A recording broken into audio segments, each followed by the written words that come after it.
And now I'm joined by DD India's Gautam Roy from Vienna. A very good evening from India, Gautam. Now, after Prime Minister's Russia visit, Vienna as the next destination is being seen as a very well-planned visit for the Prime Minister, considering Vienna's importance in the European Union bloc. And also, if you talk about the joint address, it began with a statement that said what unites India and Austria is the concern over development of geopolitical situation. How do you look at this development on the political front for both the countries, Gautam?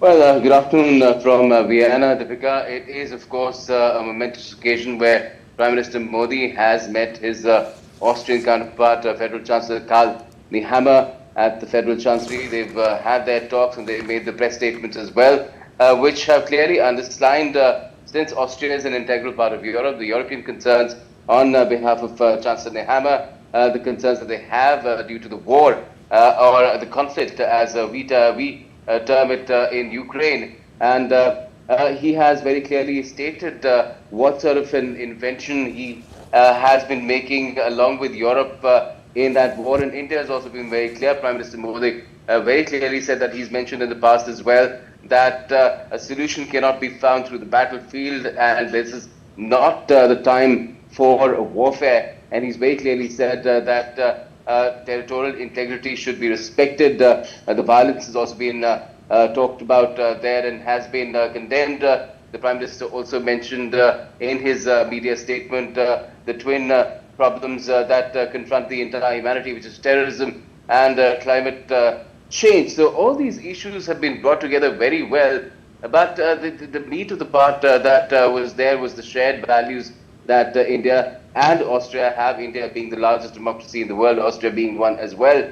So democracy is one value, and rule of law as well, the Prime Minister mentioned. And if you talk about how these ties are being advanced, the bilateral ties, the Prime Minister very clearly said that now a strategic turn is being given to the ties. A roadmap for the next 10 years is being identified, because the Prime Minister very clearly said that ties need to be elevated from mere economics to strategic, be it in infrastructure or in other frontier technologies, where both Austria and India are leading in some manners, in certain respects. And if they come together, it can be quite a combination.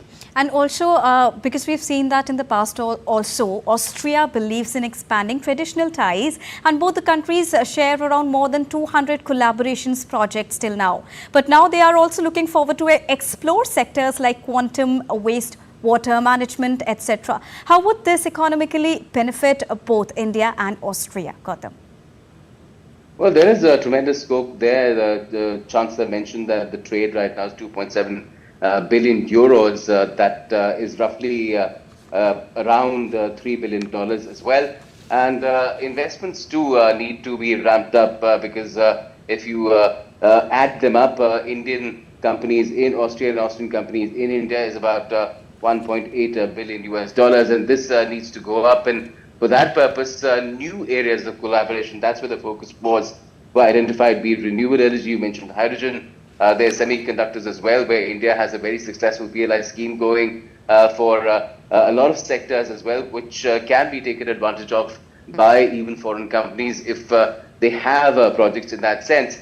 And in waste management, there's wealth to waste, energy to waste, recycling. There are a lot of things that Austria does where there can be synergies that can be found. And quantum is another area, because the PM will be meeting a very prominent personality, a Nobel Prize winner in physics as well later on in the day. And he's done amazing work in quantum entanglement, which has amazing futuristic applications in teleportation. That's also being said that because communication can be faster than the speed of light, it can lead to supercoding and so many other applications as well, where the future is concerned. And all these areas are where India and Austria are targeting to benefit mutually.